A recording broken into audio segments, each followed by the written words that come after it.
どうもやさです。今回は2023年春アニメの最終評価についてお話ししたいと思います。あれも見たいこれも見たいで全然作品を切ることができなくて、結局46作品スタートで36作品完走しちゃいました。いい意味で苦しかったですね。幸せな3ヶ月間でした。今回はですね、以下のトピックでお話ししていきます。本編に入る前に注意事項です。1、あくまで個人の感想と評価です。個人の好みが強く反映されてるとかいうレベルではなく、それでしか判断してませんのでご注意ください。2、作画よりキャラや物語を重視するタイプです。ただ作画すごいなって思ったらもちろんそこも褒めます。3、本編めっちゃ長いです。全部見てくれたらもちろん嬉しいんですけど、概要欄のタイムスタンプぜひ活用していただければと思います。各作品の配信サイトのリンクも貼っておきますので、よければぜひ。それでは早速見ていきましょう。まずは前半23作品になります。今回はこの基準で各作品をランク付けしていきます。なお各ランクで特に好きな作品は例えば B プラスであったり、やや好きの度合いが低いものは B マイナスっていった形でプラスマイナス制度を導入しておりますので、そちらも念頭に置いてみていただければと思います。異世界ワンタンキル姉さん姉同伴の異世界生活始めました。最終評価 B プラスで着地です。コメディとして非常に楽しめた作品でした。キャラはかなり魅力的で、ゲソはキルマリアがめっちゃ好きですね。このアニメキャラデザが健康的なエロに偏ってるなっていう印象があって、ゲソはそれが作者さんの性癖なんじゃないかなって睨んでます。わかんないけどね、本当のところは。でたまにこだわりを感じる画角のカットが入ったりするんですよ。4話の下からマヤを見るアングルのね、腹筋の書き込みとかマジでこだわり感じました。あとはターニャの私服とかね、健康的なエッチーギャルっていう感じで大好きですね。でマヤが想像以上に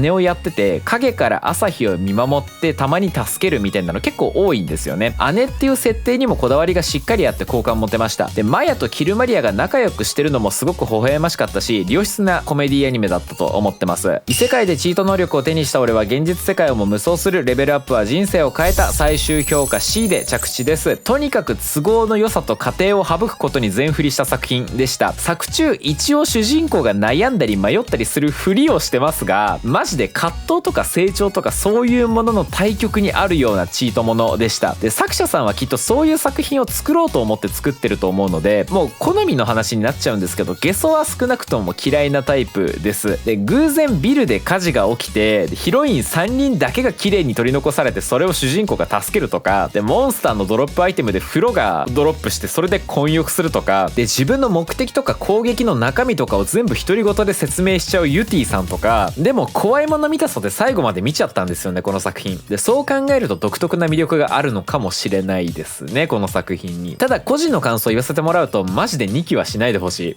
この作品でアニメ制作会社の人手とアニメの放送枠を埋めないでほしい。この作品を好きだっていう人は否定しないし、2期を心待ちにしてる人だっているとは思いますが、ただゲソ個人としては2期はやんないでほしい。ちなみにこの作品のオープニングはめっちゃ好きです。超かっこいいので聞いたことない人はぜひ。ウマ娘プリティダービーロードトゥーザトップ最終評価 A プラスで着地です。マジで面白かったこの作品で。ゲソウマ娘全然知らないんですよ。ウマぴょい伝説とガールズレジェンド U ぐらいしか知らない。でも面白かったです。4話しかないから4話目にピーク持ってくるのかなって思ってたんですけども、全話クライマックスでしたね。しかもね3話に至ってはレースしてないのに面白いんですよ。すごいよね。なんといってもこの作品の魅力ってレースの白熱感だと思ってて、競馬を知らなくてもひりつけるんですよ、そのレースを見て。そして4話のくせに濃密な心情描写とトプロの掘り下げの濃さ、あと音楽がマジでいい。オープニングから作中の BGM まで本当にいい曲ばっかです。でもう面白すぎて、最終話のレース後のライブとかさ、正直意味わかんないんだけど、なんでライブするのって思うんだけど、でも感動しちゃったもんね。なんか胸が熱くなりました、引き込まれすぎて。でしかもアニメ見て競馬熱じゃないんだけど、馬に対する熱がちょっと湧いてきちゃって、そのままゲソ日本ダービーと安田記念現地参戦したからね。すごくない？これまで競馬なんてさ、地方競馬一回話の種程度に見に行ったぐらいだったのにさね、すごいよねアニメの力って。でサクッと見れるので、まだ見てないよっていう方にはぜひ見てほしいですね。でちなみにこれ S 評価でも良かったんですけど、4話構成で S にしちゃうと1クール丸々使って勝負してる他の作品がちょっとかわいそうかなって思ったので A プラスで着地という形になりました。王様ランキング勇気の宝箱最終評価 A マイナス。本編を補完するスピンオフっていうことでそこまで期待してなかったんですけど、普通に2期でしたねこれ。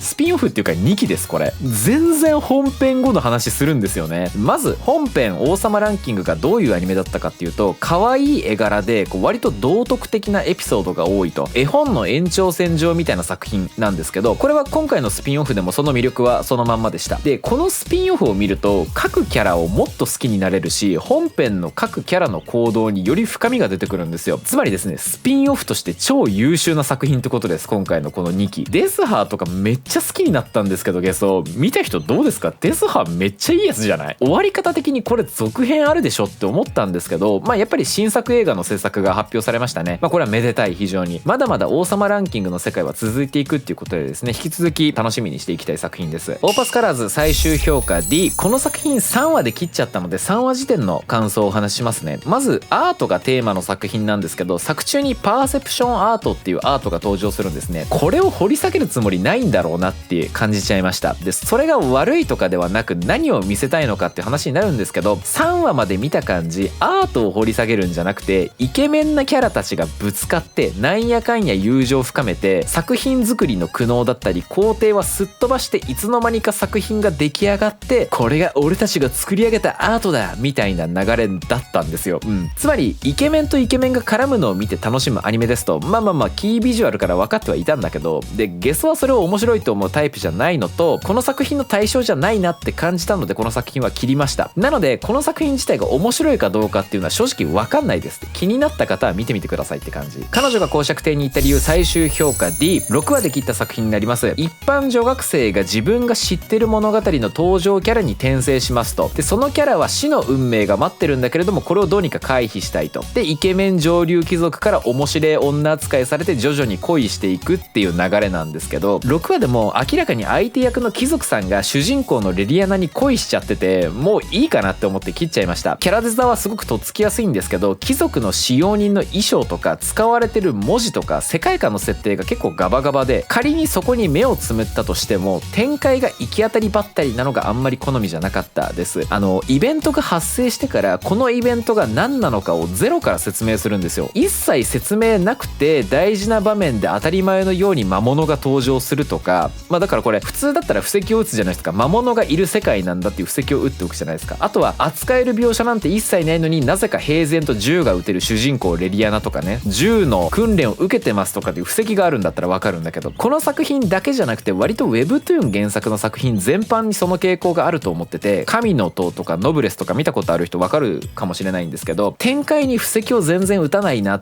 ていう印象をゲソは持ってます。ただその7話以降面白くなった可能性も全然あるとは思うので、面白かったよっていう人はぜひコメントで感想を教えてください。神なき世界の神様活動最終評価 B で着地です。放送スケジュールの影響でまだ最終話見れてないんですけど、とりあえず今期の中でもトップクラスのギャグのキレと尖り方だなっていうのは思ってます。ギャグはかなり際どいし、声優さんもふざけてんじゃないかなってぐらい面白い演技やってます。で時代とかコートとかアルコーンの設定とか作品自体に個性があって、そこはすごく好きです。一方で全編通して場面の切り替えにぶつ切り感があるっていうか、結構ねシーンの継ぎはぎ感があって、終盤になるにつれてこの継ぎはぎ感が強くなっていってます。でもね本当に攻めたネタばっかりなので、退屈するとかはないです。全然面白いです。もうさ抱き二教団のあたりとか完全にアウトだった気がするんだけど、これどう大丈夫かな。あれなんか妄想でおもらしするリシュさんとかさ完全に18禁じゃないって思ったんだけど、あれ大丈夫なのかな。あとベルトランさんがおもちゃすぎる。なんかもうかわいそうになってくる。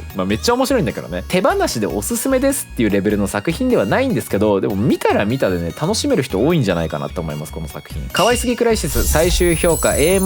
動物見て宇宙人が可愛いって発狂してリアクション芸するっていうアニメなんですけど、正直すぐ飽きると思ってたんですよ。でも最終話までしっかり楽しめましたね。多分ゲソがペット飼ってたらもっと共感できたんじゃないかなとは思ってるんですけど、リアクションの種類というか可愛さに発狂するまでの道筋と可愛さのあまりおかしくなった後の言動の種類が豊富で毎回新鮮なんですよ。であと地味に主人公のリザが地球人と仲良くなっていく様子の幸福度が結構高くて、霞の面倒見の良さとか最高じゃなかった。リザと仲良くなって口が悪くなっていく様子もすごくいいなって思ったし、宇宙人だけじゃなくて地球人側もペットの可愛さの虜で発狂してるっていうのも面白かったし、なんかストーリーというより新しい動物とか新しい宇宙人キャラを出すことによって1話完結っていう感じだったから、めちゃめちゃ面白いとはならないんですけど、ギャグとか癒しっていう観点で考えるとちゃんと笑えたし、人によってはめちゃめちゃ楽しめる作品だと思ってます。あとね作品の設定と方向性がはっきりしてるから唯一無二の作品だなって思ってます。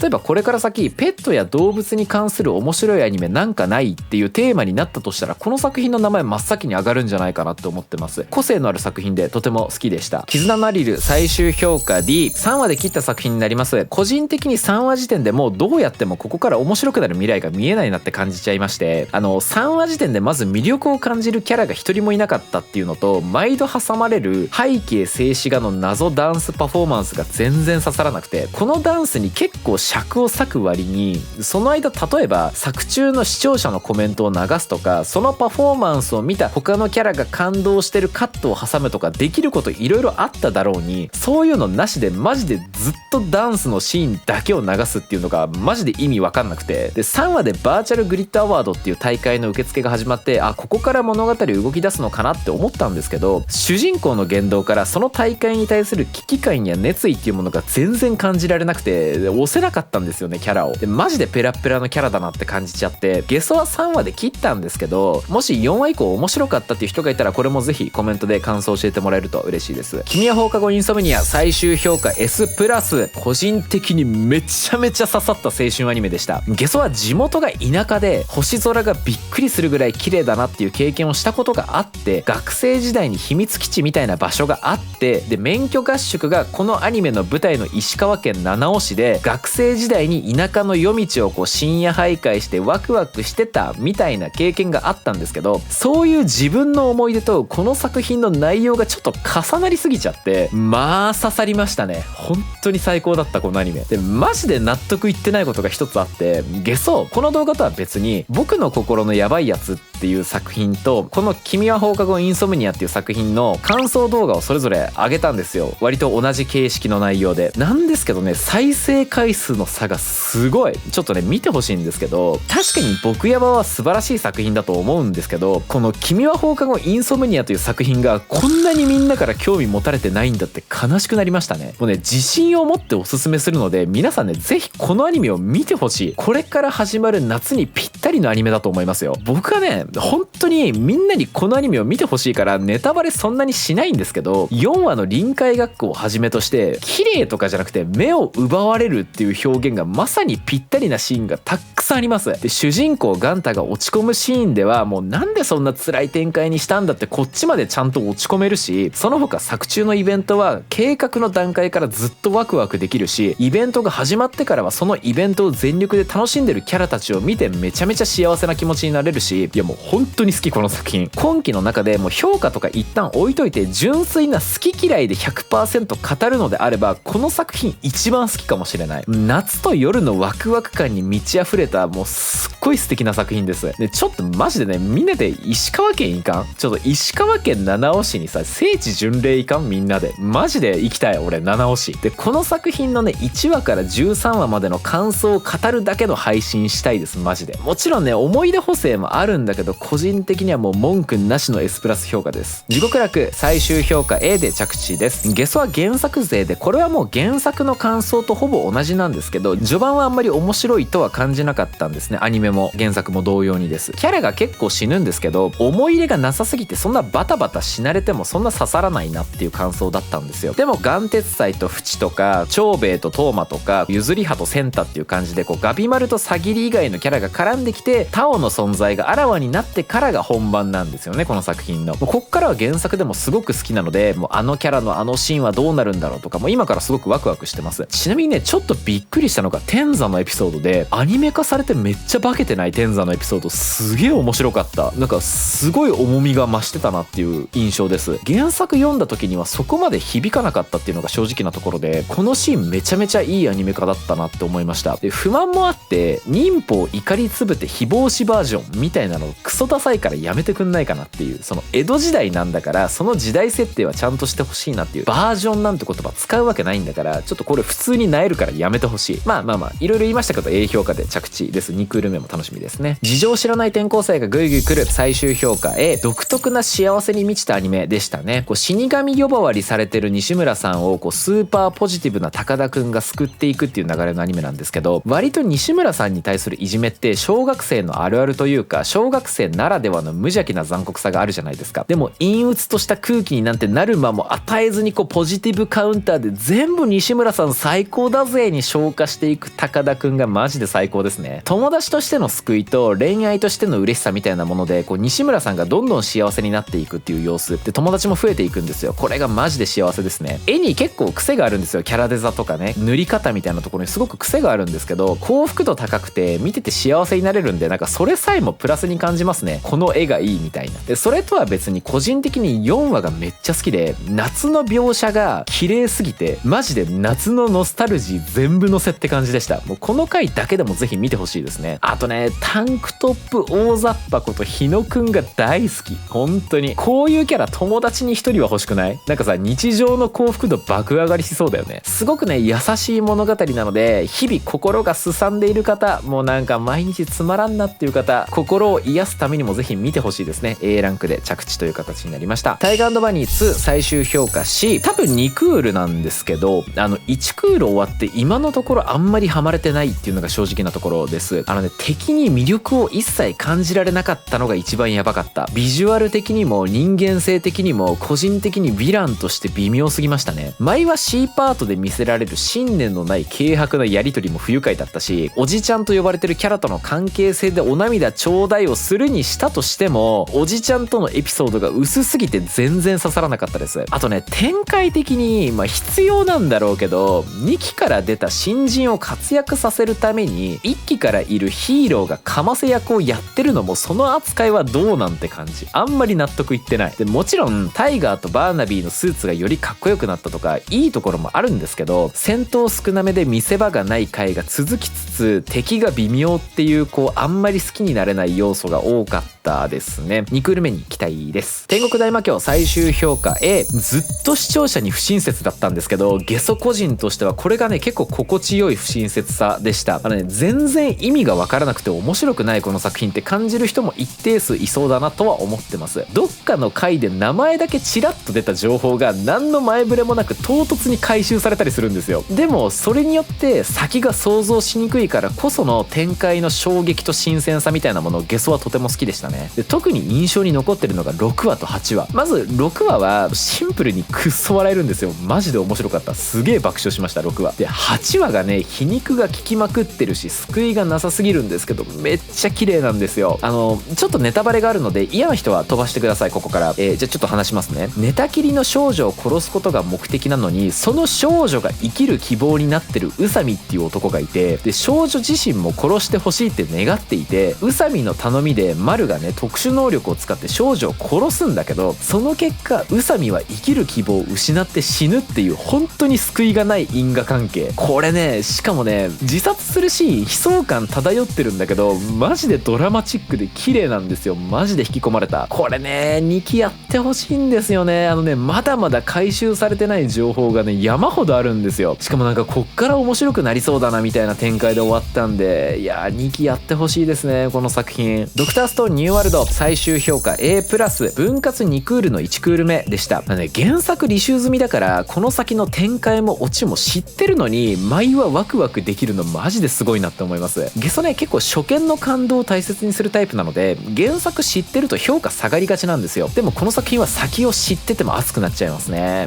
やっぱね科学がテーマで目的の根拠が論理的だから物語が破綻しないし、そのくせに大事な場面ではね情熱で問題を解決したりするのがね本当にいいバランスで好きなんですよね。1クール目最終話のね千空と白夜の時代を超えて通じ合ってる感じマジで熱かったね。お互いの姿なんてね直接見てるわけじゃないのに、希少なプラチナをね、必要になるかもしれないじゃんって力尽きるまで集め続けた白夜と、その考えが手に取るように分かる千空っていうね、血は繋がってないけど親子っていう、いや素敵ですよねマジで。金の中から大量にプラチナが出てきたシーンマジで鳥肌立ったね。あとはね千空が直面した問題をね、その千空よりも知識で劣ってるクロムが情熱で解決するみたいな流れとかね。あとはクラフトは何回見てもワクワクするし、安定して見どころが多くて超面白い作品ですね。2クール目も楽しみです。バーディーウィングゴルフガールズストーリーシーズン2最終評価 B+、ラスいい意味で古臭いというか王道を通り越して昭和感がある作品だなって思ってるんですよ。でもだからこそレインボーバレットバーストとシャイニングショットを合わせたシャイニングレインボーバーストとかね許せちゃうんですよね。だって名前安直すぎるでしょ。でもなんか許せちゃう古き良きネーミングセンスを感じますね。マジで変化球なしにまっすぐぶつかり続けた作品でした。イブの人間性がそのまま作品を表してるような感じ、好感が持てますね。すごくもうさ、ライバルポジの葵がさ難病にかかって大会中に倒れてお願い神様イブとゴルフをさせてって願う展開とかさ、見たことないけどなんか既視感やばくない？ DNA に刻まれてる昭和感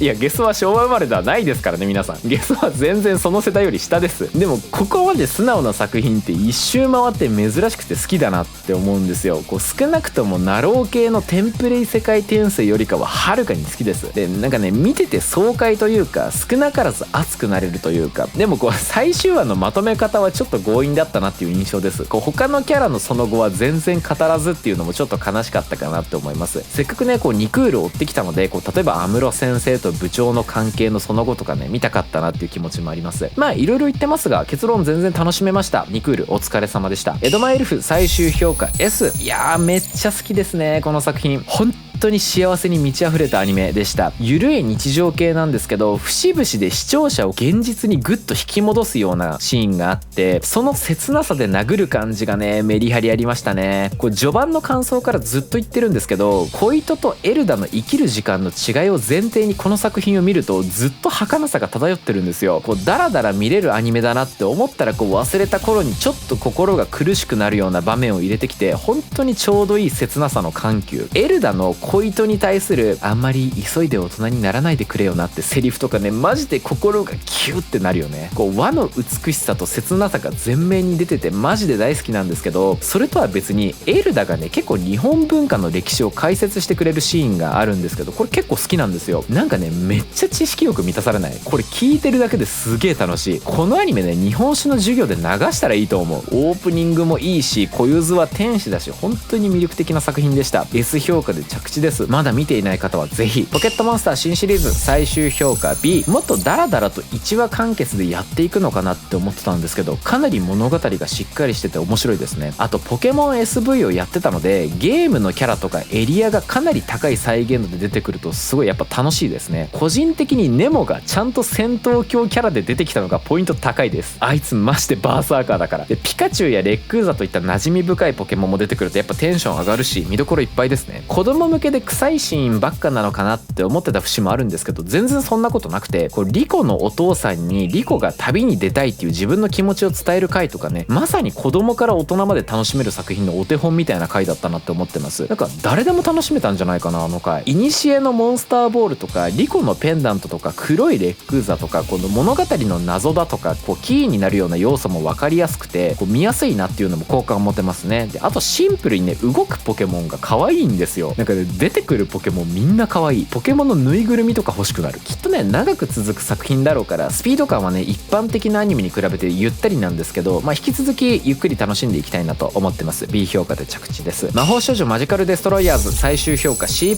個人的に1話から10話まで絶妙に微妙な回が続いてたなって思ってるんですよ。こうサブカルを前面に出すのはいいんだけれどもなんか寒くて面白いとは言えないなみたいなね。好意的に解釈するのであればダ作を生み出すゲームクリエイターとしてのショボンが作ったシナリオだからつまらなかったって考えることもできるんですよ。確かにこうオタクネタの出し方が、サブカルネタの出し方がねこういうの好きでしょみたいな雑な出し方が多かったなっては思ってたんですよ。で視聴者側のオタクが勝手に考察してこの作品をこの作品分かってるわーってこう認定するのが狙いの中身ない作品だなみたいな感想だったんですよ。特に4話は個人的にびっくりするぐらい面白くなくてもうそこで切ってやろうかって思ったレベルだったんですけど、でも世界がショボンの脚本によって作られてたって分かってからの11話12話は結構面白くて、そうなってくるとじゃあ10話まではわざとつまんなくしてたのかなとかってどうなんだろうね。これなんか考察するだけ無駄な気もするんだけど、でもこの12話のオチにたどり着くまでに一体どれだけの人がこの作品から脱落したのかっていうのを考えるとさ難しいよね。だってさ序盤が面白くない理由の説明が終盤にあるんだけど序序盤が面白くないから終盤までたどり着かないっていうジレンマね。なんかね、あと序盤がシンプルに面白くないとさ、序盤で乗れてないから終盤で衝撃的なオチが来てもさ、まあなるほどとはなるんだけど、うわめっちゃ面白いとはならないんだよね。なんか盛り上がれなかったなっていう印象です。意味ありげな作品なんですけど、だからつい意味を探しがちではあるんですけど、深く考察するような作品ではないかなとは思うんですけど、これどうなんだろうね。まあ一応ゲソの評価では C プラスで着地っていう感じです。女神のカフェテラス最終評価 D、3話で切りました。3話時点の感想動画でも言った感想をそのまま言いますが、好き嫌いで言えば今季一番嫌いな作品です。1話で全員下着姿とか、2話でお詫びって言ってパンツ見せてくる女子大生とか、もうとりあえずパンツとおっぱい出しとけっていう趣のないエロがマジで嫌いです。ラブコメのお箱じゃんって思う人もいるかもしれないんだけど、にしたって雑すぎ。あと主人公に株やらせときゃ頭よく見えるだろっていう浅はかな設定とかも嫌い。なぜか市場が空いてない夕方の時間帯に株取引をしようとしてる時点で、もうこれはガバガバな適当設定なんだなっていうことを察しちゃうよね。で視聴者を舐め腐ってるとしか思えないこういう設定と展開で個人的にマジで嫌いでした。でなぜか主人公に対して文句ばっかで強気なヒロイン5人も好きになれなかったしね。だってお前ら住まわせてもらってる分際かつ家事やカフェを手伝わなかったら今から家なくなるんだぞっていう状況なのに、こうバカなのかなって思いました。マジで本当にキャラが好きになれなかったんですよね、この作品で。そのくせに3話で出てくる老害はちゃんとムカつくキャラだし、これがねまた腹立つんですよ。ヒロインは魅力的だって全然思えなかったのに、不快なキャラはちゃんと不快だって感じるの本当に意味がわからないなって思いました。個人的にマジで好みに合わなかった作品でした。で2期が決定したってツイッターで見たんですけど、まあ個人的には2期も見ないですね、この作品は。山田くんとレベル999の恋をする最終評価 A+。もう名だたる名作に埋もれてしまっている感が否めないんですけど、めちゃめちゃ面白かったですよ、この作品。まず作品全体に漂う緩い可愛さと、こうデフォルメされたゲームアバターの可愛さ、この癒し効果はマジで今期の中でもトップクラスだと思ってます。もしね最初の数話で切った人がいたらね、ぜひ言いたいんですけど、この作品のピークはラスト2話に持ってこられてるので最後まで見てほしいです。1話から11話まで積み重ねた緩さと可愛さによって12話と13話の攻撃力がもうマシマシです。すげえです、マジで。本当にいい最終回だったのでね、もっと注目されてほしいし、この動画を見てるあなたにもねぜひ見てほしいです、もし見てないんだったらね。ちなみにね最終話があんまり良かったからもう終わってすぐに原作を追ったんですよ。皆さんこの作品はアニメ最終話の後の話の方がやばいです。もうね山田が無双してます。とんでもない破壊力で読者をボコボコにしてます、マジで。アニメを最終話まで見てぜひ原作も追ってみてください。もうとても好きな作品ですね。 A+ で着地です。勇者が死んだ最終評価 C。 これ C 評価なんですけど3話でリタイアしてます。普通に面白かったんですけど、原作勢だから展開分かっちゃってて、なおかつこの作品ギャグ強めなので展開分かってると笑えなかったっていうのが理由になってます。でほぼ漫画の雰囲気通りに作られてて素晴らしいなって思うんですけど、逆にじゃあ漫画で十分楽しんだしいいかなっていう印象でした。あとバトルにすごくこだわるような作品でもないので、おそらくアニメでめちゃめちゃ化けるっていうことはないんじゃないかなって予想しました。ちなみにオープニングの大石正義さんの死んだっていう曲はすげえ好きなんですけど、どうなんでしょうね、初見の方は楽しめたでしょうか。ぜひ感想コメントお待ちしてます。ワールド大スター最終評価 S。 本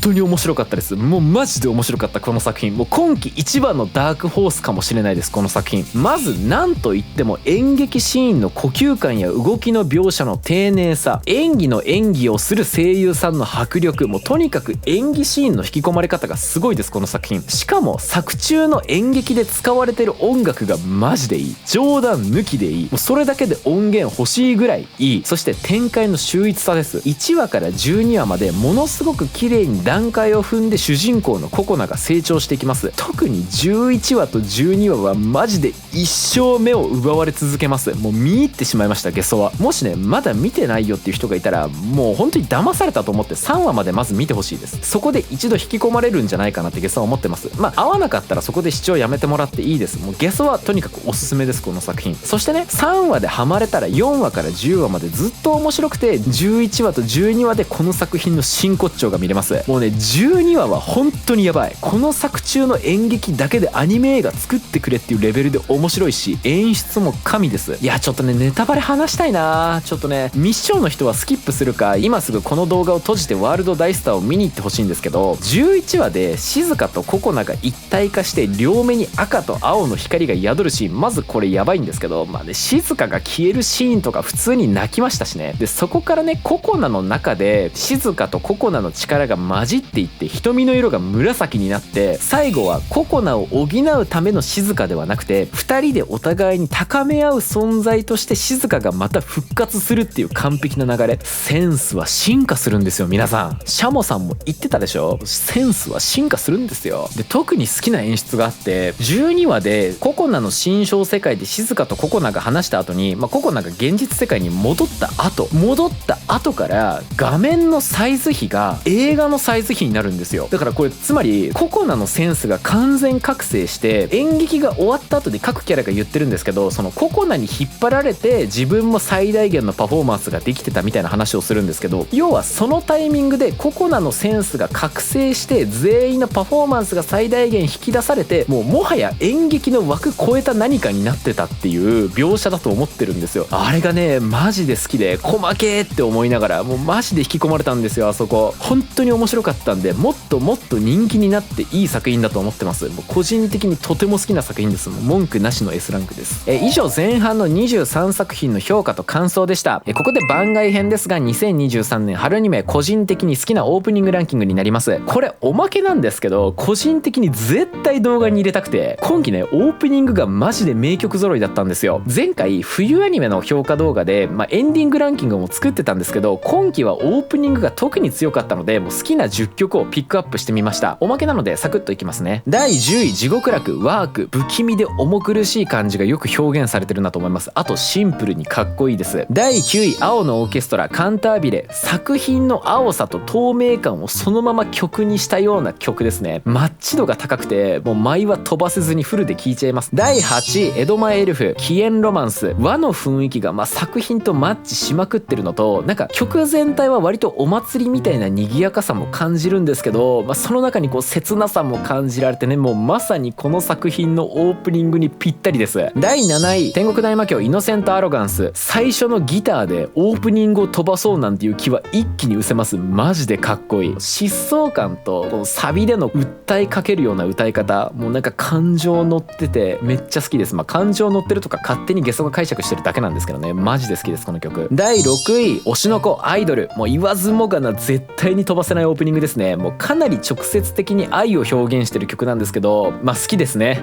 嫌いなわけないね。メロディーもすごくキャッチーでとっつきやすくて万人に愛されるだろうなっていう、まさにアイドルらしい曲で好きです。第5位異世界でチート能力を手にした俺は現実世界を無双するレベルアッパー、人生を変えた逆転劇。曲全体がすごくドラマチックで特徴的な張りのある声がねすげえ耳に残るんですよね。でサビでさらにもう一段階ブーストする感じがめっちゃ好きですこの曲。第4位ゴールデンカムイ第4期ネバーセイグッバイ、民族音楽みたいな力強さとB メロからの切ないメロディー、そして曲の終盤に向かって闘争本能が駆り立てられていくような、これから戦いが始まるぞっていうこの武者震い感めっちゃ好きですね。第3位スキップとローファーメロ、歌いたくなっちゃうメロディーナンバーワンです。カラフルな青春と幸せを詰め込んだような曲、もう眩しすぎて溶けますね。眩しくて眩しくて僕は目をそらしてしまうって、もうまさにその通り、もう目そらしたくなっちゃうぐらい眩しい。第2位ウマ娘プリティダービーロードトゥザトップグロリアスモーメント、1分30秒とは思えないドラマの詰め込まれ方してますこの曲。1分30秒でこんなにぶち上がれる曲なかなかないですよ。ワンフレーズワンフレーズの感情の揺さぶり方がすごい、もう全部サビみたいなもん、全部のフレーズが神。第1位とにかく可愛いシーズン2刹那の誓いフューチャリング湯崎司、もう日本人大好きメロディーに壮大さを付け加えて、もうかっけえギターソロ、そして後半でそれらがもう組み合わせて大爆発してます。エモさの境地にたどり着く名曲です。すげえ好きですこの曲。以上2023年春アニメ特に好きなオープニング10曲でした。さあそれでは本編に戻りましょう。続いて後半23作品の感想と評価になります。アイドルマスターシンデレラガールズ U149 最終評価 A、 ちゃんとアイマスらしい熱さがある作品でした。キャラの掘り下げをちゃんとやって1クールでラストの熱熱いステージまで持っていったのはすごいなって思いました。ちゃんと盛り上がれました。で6話で春とリサのバックダンサー会やってくれたのがすごく絶妙だなって思ってて、正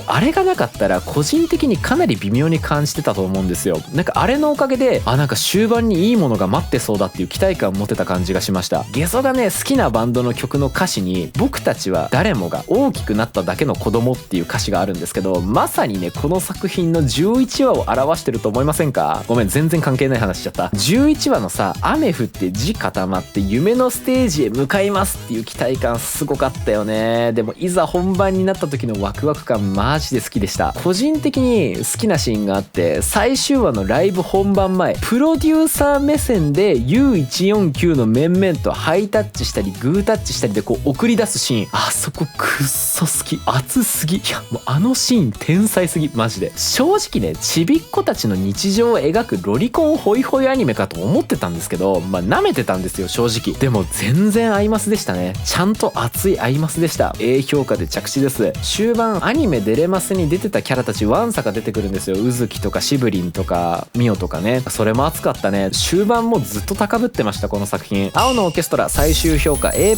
最初にね大事なことを確認しておきたいんですけど、このアニメの主人公は誰ですか？そう秋音律子ですね。マジで秋音が最高すぎる。青野をはじめとしてキャラが変化する時ほぼ必ずそのドラマの渦中に秋音がいるんですよ。秋音の不器用だけど素直なところが周りにいい変化を与えていくんですね。もちろん刺さる回刺さらない回ありました。例えば8話の、春のトラウマに向き合う回、正直ね7話で春の問題をあれこれと提起しておいてその回収をする8話が弱すぎて不完全燃焼感がありました。結局何も解決してないのになんでそんないい話感出してんのっていう。でもそういうのを差し引いたとしてもいい回いいシーンばっかりなんですよ。あとねその演奏シーンに CG を使うことに対して好き嫌いあると思うんですけど、ゲソはねこれ全然気にしないタイプです。ゲソの価値観においてはそれは物語の良し悪しに直結するものではないので全然気にしないです。もう2話の青野のカノンを聞いた時からもうゲソはずっとこの作品が大好きです。このアニメ2クールなのでここから青野がどう変化していくかとか、もう秋音がどう変化して周りをどう変化させていくのかとか、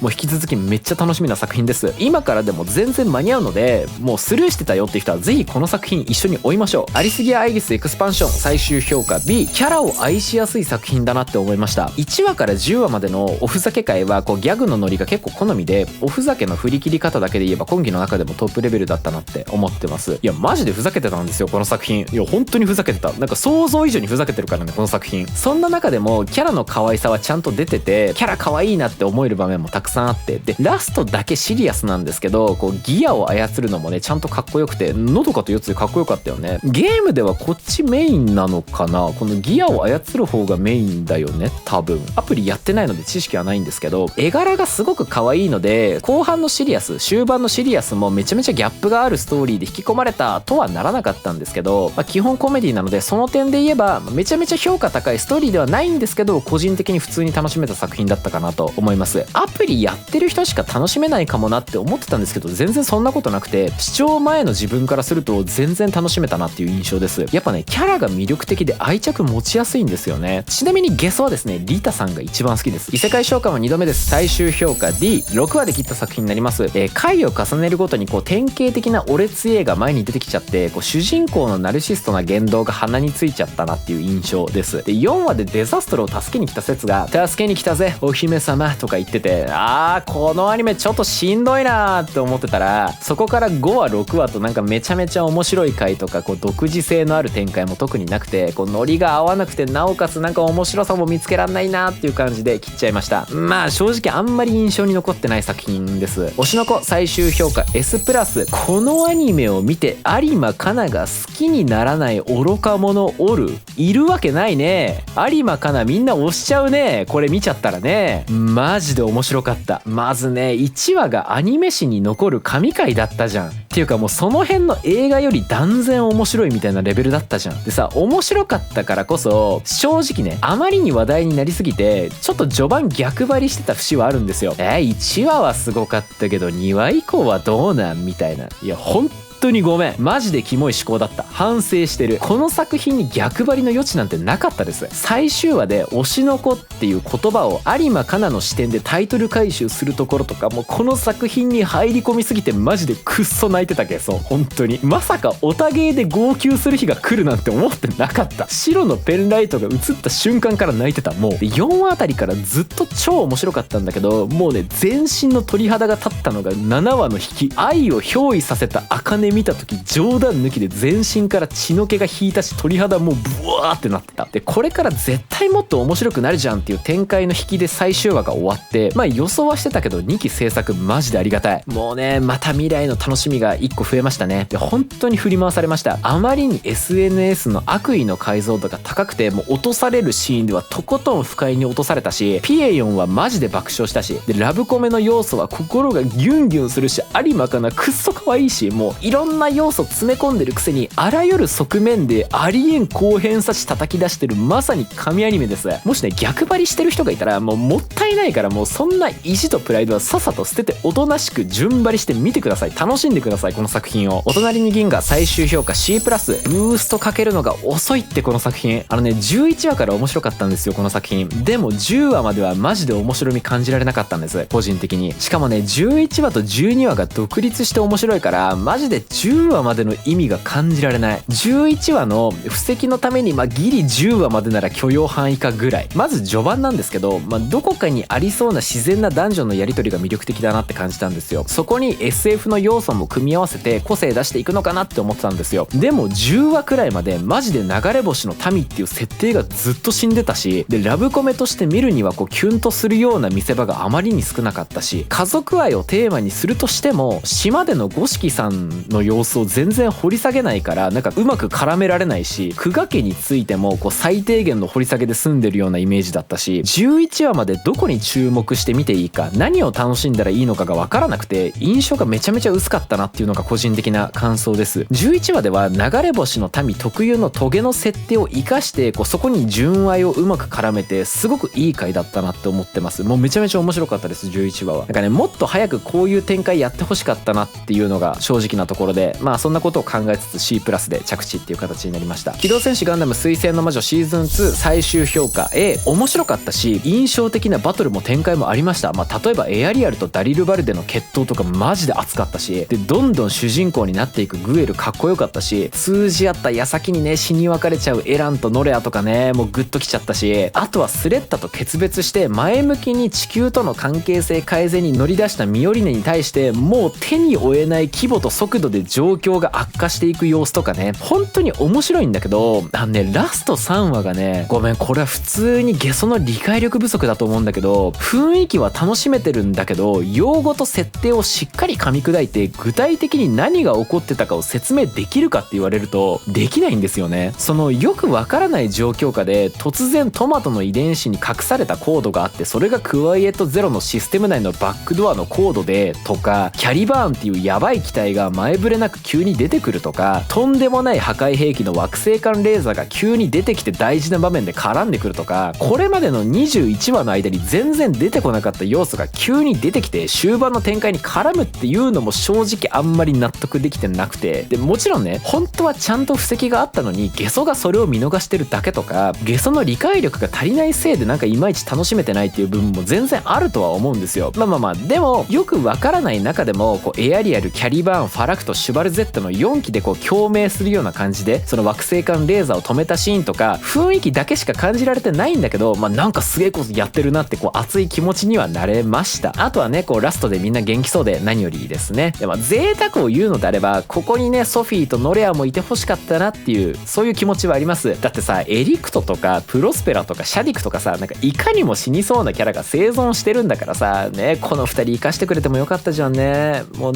エランとノレアがデートする様子とか見たかったですよゲソは。総合的に見たらね個人的にはかなり面白かった作品だと思ってます。もしよかったらね誰かラスト2話ぐらいについて解説するコメントくれたら嬉しいです。お待ちしてますコメント。鬼滅の刃刀鍛冶の里編最終評価 A+。 面白いっていうか原作に深みを追加したっていう感じですね。ごめんなさい、なんか鼻につく言い方ですよねこれまずね、作画は言わずもがなじゃん。すごい綺麗じゃん。戦闘はね本当に綺麗で迫力があるし、特に甘露寺の動きの芸術点高いなって思ってて、エロいっていうのはもちろんそうなんですけど、それも魅力なんですけど、女性らしい曲線の美しさみたいなものを戦闘の動きに落とし込んでる感じが本当に好きで、こうしなやかで艶っぽい感じ、いやこの落とし込み方めっちゃうまいなって思いました。あと無一郎と雄一郎の過去のエピソード、正直原作でも面白くはあったんだけど、そんなに刺さってなかったの。原作の時は割とあっさり流してた感じで、玄也の過去とかも割とあっさり流してたの、原作の方では。なんだけれどもアニメはねすげえ刺さったんですよね。なんかこの辺の感情が大事なシーンがやっぱりアニメでものすごく深みを増してるっていう印象があって、声優さんの熱の入った演技もそうだし、こうなんか映像によって足りなかった空気感とか雰囲気みたいなものが補われた感じがしてて、もうマジで見入っちゃいましたね。そしてね、最終話の禰豆子が日の光で焼かれながら炭治郎を蹴り上げるシーンね、これまでの回想が駆け巡る演出とか、こう BGM も神だし、もう反転具を切る時の炭治郎のこう気迫もやばいし、映画かよって思いました。シンプルにこれね、前情報なしの初見だったら絶対泣くと思うんだよね。もう泣きそうだったし、ゲソも本当にいいアニメ化だったなって思います。もう続編のアニメ化ももう決まってるみたいなので、まだまだね鬼滅人気続きそうですけれども楽しみですね。久保さんはモブを許さない最終評価 B+。もともと冬アニメで放送してたのがこう延期になっちゃった作品なんですね。で原作も完結までリアタイしてた作品なんですけど、原作の絵がそのまま動いてるような独特な色彩好きです。この作品時折破壊力はあるんですけど、こう割と弾力性があるというか、なんかすごい勢いで殴られるっていうよりかはこうクッションでモフってぶたれてるような、こう柔らかい尊さと幸せが続く作品、なんかそこを魅力だなってゲスは個人的に感じてます。なんかね、映画デートの回とかマジで幸せ溢れてなかった。コーヒー苦手な久保さんに合わせて砂糖とミルクを使ってこう中間の甘さにするのとかさ、こう白石と久保さんの相性の良さが表現されてるし、なんか普通に白石イケメンだったしね。あとね、アニメのアキナさんがエッチすぎん、美しすぎる、改めて言動が大人すぎるだろってくらい大人だし、言うても大学生とかのはずなんだけどね、設定的にはね。もう最終話にオチもないし、もうアニメでやった範囲でものすごく大きな変化とか急展開っていうのはなかったんだけど、久保さんはモブを許さないをアニメ化するとキャラってこう動くんだっていう動画の良さを堪能できただけで、まあ制作陣に感謝って感じです。まあね、原作完結しちゃってるし、で延期でね、その作品自体の勢いが消えちゃった感じがあるし、まあ2期は厳しいかなって思ってるんだけど、どうだろうね。いや延期したの本当にもったいないよね、この作品。くまくまくまベアパンチ最終評価 D3 話で切った作品です。ゲソの好みに照らし合わせた時にこう面白みを感じる要素っていうのがマジでなくて、そもそもストーリー性がない作品なので、まあ見ても見なくてもいいかな程度のアニメなんですけど、その上でこう特別キャラが好きとかノリが好きとかギャグが好きとかそういう過程が全然ないんですよね。でユナがあんまり好きになれないのが致命的で、例えばこう3話でエレローラから学生たちはあなたからどう見えてたって聞かれたのに対してこうすげえ上から学生を評価するんですよ。でもお前その学生たちと同世代じゃんってこう突っ込みたくなるようなこの無駄に達観してる感じとか、ちょっとね鼻について好きになれないんですよね。1期は全部見たし2期も一応3話まで見たんですけど、やっぱりこの作品を見る理由がゲソの中になかったので切っちゃったっていう感じです。まあね、好みが超出てる評価だとは思うんですけど D 評価で着地っていう形になりました。ゴールデンカムイ第4期最終評価 A。 狂気のアニメなんですけどマジで面白い。急に下品な下ネタ入れてこようが、間抜けな面でひんな言ってようが、もう全部面白いです。ゲソね、緩急とかギャップとかがあるとそれを危機として楽しむんですけど、この作品はおふざけとシリアスの境界線がマジでないんですよ。予備動作なしで急にどっちにでも飛べるんです、この作品。なんかね、これが他の作品にない狂気であり魅力だと思ってて、よく感情の起伏をジェットコースターと表現するじゃないですか。この作品のシームレスな緩急こそジェットコースターだと思うんですよ。マジで見るドラッグ。そしてね、この作品の魅力はね、やっぱり命の取り合いなんですよ。バトルじゃなくてマジで殺し合いなところがめっちゃ好きです。すげえ引き込まれます。技名を叫ぶとかもないし、無駄にベラベラと語らないし、ただ相手の命を最速で取りに行く感じ、この冷酷さすげえ引き込まれるよね。でそんな中でも杉本と白石だったり小糸と月島だったり、金塊や野望をめぐって人を信頼することが難しい世界観だからこそ、この信頼関係を築いてるキャラ同士の重みっていうのが増しますよね。鶴見さんとかね、どこまで根を張ってんだってくらい布石打ってるじゃん。もう信用のできなさの象徴だよね。でもめちゃめちゃ好きな作品です。もういつか漫画で一気に読もうかなとか思ってたんですけど、もうそんなこと言わずにアニメで追いついてよかったです。最終章も制作決定っていうことでね、もう今からすごく楽しみです。この素晴らしい世界に爆炎を最終評価 B+。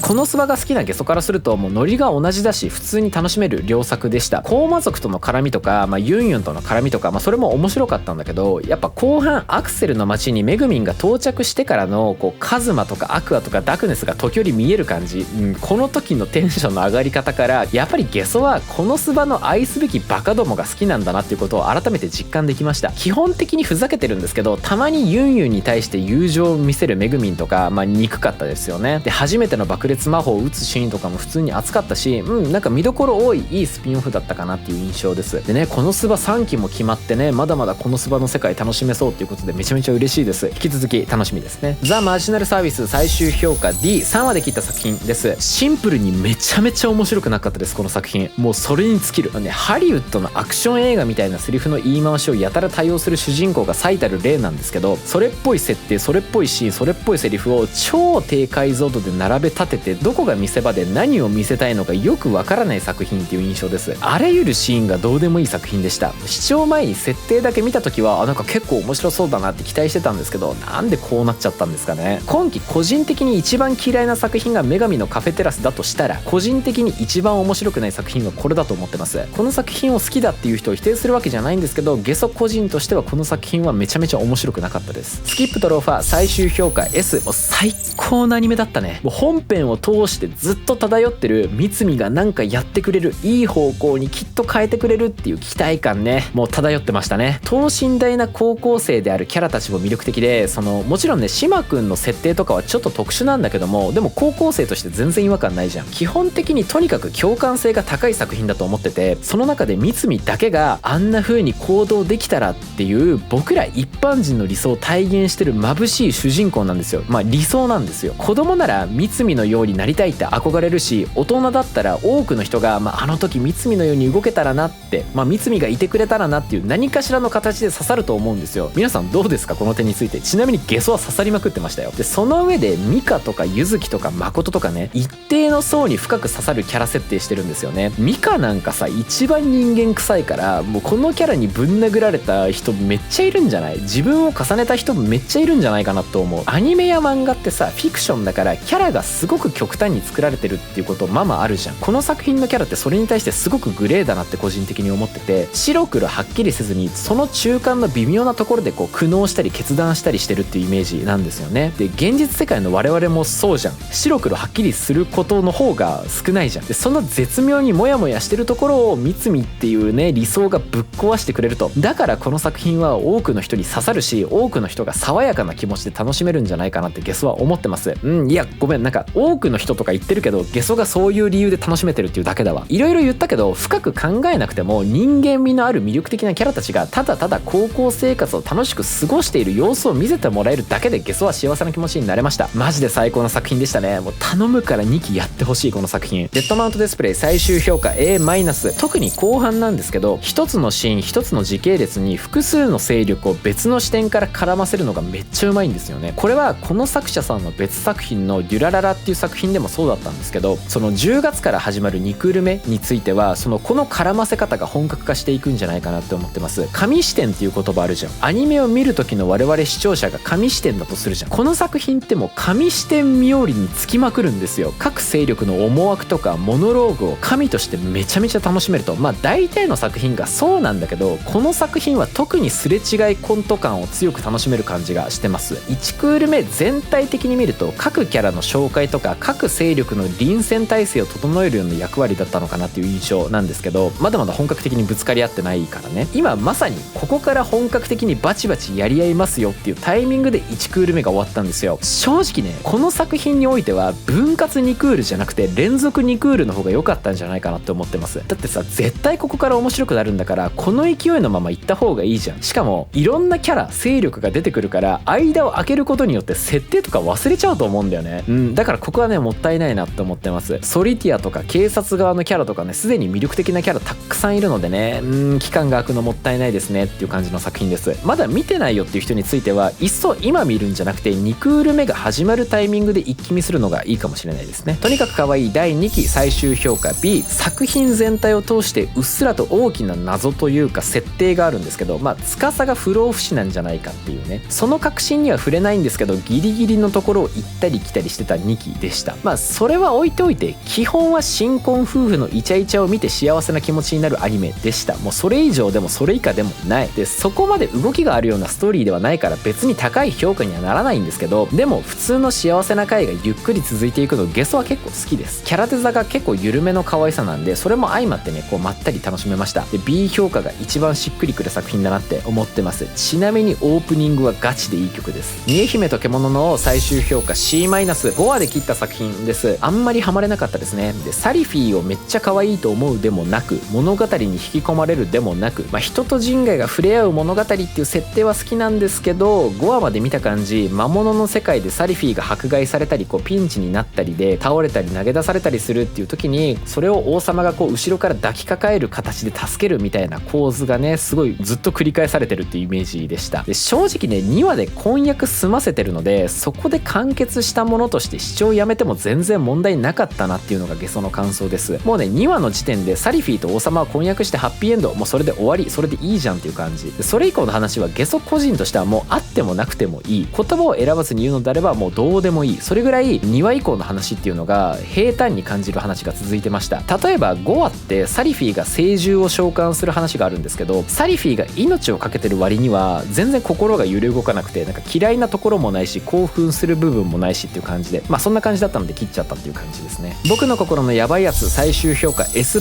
もう1話から12話までずっとヤバかったです。もう尊さでボッコボコにされました。もう原作を追ってるんですよこの作品で。も原作がそもそも神で、思春期の解像度の高さともうこれしかないわっていう完璧な展開を毎話ぶつけてくるんですよ。今回のアニメ化はその原作の魅力を完璧に動画として消化してました。もうなんなら光のエフェクトとか声とか表情の動きとか漫画ではなかなか表現しきれないものがプラスされていて、もうマジで最高のアニメ化だったと思います。愛のある制作陣に感謝本当に。でね2期もね2024年1月放送開始ということで、もう今からめっちゃ楽しみです。ちなみにねゲソは各作品の各回に点数つけて集計してるんですけど、今期この作品だけが全話満点でした。もうそれくらい今期の中でも好きな作品です。あとね僕ヤバについては個別で感想動画出してるので、よかったら見てみてください。気持ち悪いオタクがね興奮しながら僕ヤバの名シーンについて語る様子が見れるので、ぜひ見てみてください。マイホームヒーロー最終評価 A-、6話くらいまで下地作りっていう感じで正直盛り上がりに欠けてたなと。であまりに裏の世界が現実離れしすぎてて、でなぜか緊張感もないし、なんかいまいち入り込めないなっていう印象でした。でも7話から10話の攻防がマジで面白くて、組織と比較して圧倒的弱者の普通のサラリーマンである主人公哲夫がこう頭を使って戦うっていう、まさに見たかったものはこれっていうのをやってくれてる感じが最高でしたね。で一つの謎とか仕掛けにダラダラ時間を使うんじゃなくて、展開が目まぐるしく変わっていくっていうのも見ててすごくワクワクしました。一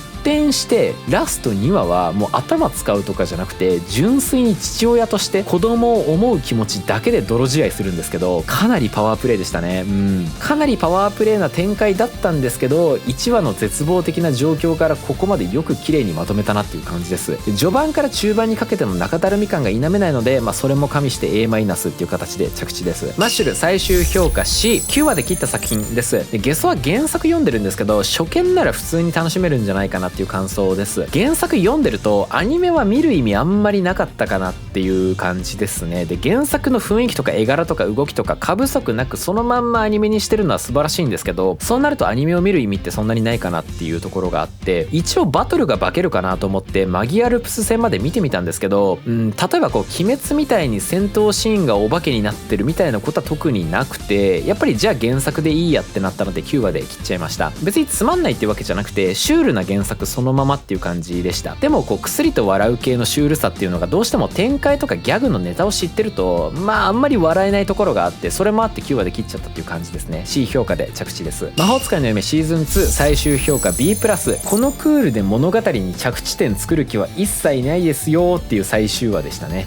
分割にクールだし、変なアニオリでまとめられるよりかは原作に忠実でいいんじゃないかなって思います。ゲソは原作序盤しか知らないんですけど、これどうなんですかね。多分展開原作に忠実じゃないですか。ちょっと原作民知ってる人がいたら教えてくださいコメントで。で相変わらず幻想的な綺麗さと怖さを織り交ぜた上質なファンタジーの世界観で好きですね。一期でエリアスとチセの関係性がかなり成長してたので、今期はどちらかというとチセとカレッジの学生たちとの掛け合いがメインでしたね。現状ルーシーがみんなと普通に絡むようになって、フィロメラもなんか救いつつあるような状況なので、もう2クール目では青盛大に2人を幸せにしてあげてほしいなってゲソは思ってます。でその人間関係に目が行きがちなんですけど、今一番の問題なのはカルナマゴスの遺言なんですよ。でその問題がかなりもっさりしてるというか、すごくとっつきにくいなって個人的に思ってて、その問題の解決以外のところでレンフレットとアリスが絡んだり、セスとルーシーが絡んだり、フィロメラの自主対抗の話が出たり、個人的には話全然進まねえなって思ってしまった節はあります。でもつまんないとかじゃないんですよ。毎回違和感感じる展開もないし、2クール目も普通に楽しみな作品です。六道の女たち最終評価し、明らかに尺が足りてなかったですね。各シーンが薄っぺらくなった上にキャラ同士の関係性にも違和感感じるシーンがありました。多分ね、キャラ同士の関係性を深める日常エピソードもね結構削られてるんじゃないかなって思います。例えば9話で乙姫と敵対するユイを椿が説得するシーンがあるんですけど、ここまでユイと椿って絡んでないから、このやり取りに違和感しかないんですよ。多分ね、本当はこの2人が意気投合するエピソードがあったんだろうなって思ってます。あとね、このアニメキャラデザが独特なんですけど、そのキャラデザが独特っていうのはアニメにハマれば長所なんですけど、こんな感じでアニメの内容自体が微妙だとただのマイナスポイントにしかならないんですよね、個人的に。終始ね、多分このシーン漫画だと熱かったんだろうな、面白かったんだろうなっていうちょっと冷めた気持ちで見てました。やっぱね、尺不足って諸悪の根源なんですよ。もうキャラの魅力とか展開とかどうでもよくなっちゃうもん。全体的に必要最低限のシーンを切り張りしてるなっていう印象のアニメでした。最終評価 C で着地です。私のよりはお仕事です。最終評価 S。 マジで面白かったです、この作品。もう今期の中で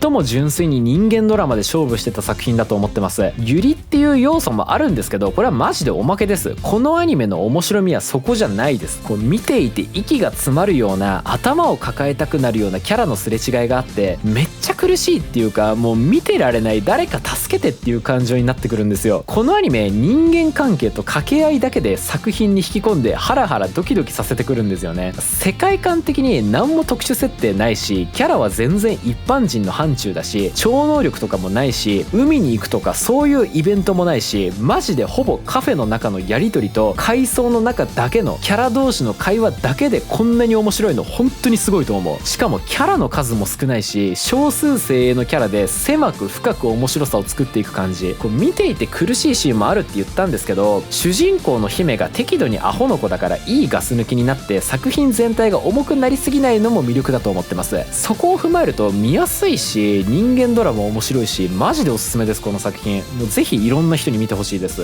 以上後半23作品の評価と感想でした。全作品の評価をまとめたものがこちら。皆さんそれぞれに好き嫌いはあると思うんですけど、もうゲソの好みに照らし合わせるとこうなったっていう感じですね。いや壮観ですね。マジで面白い作品ばっかりだった。今期の総評なんですけど、青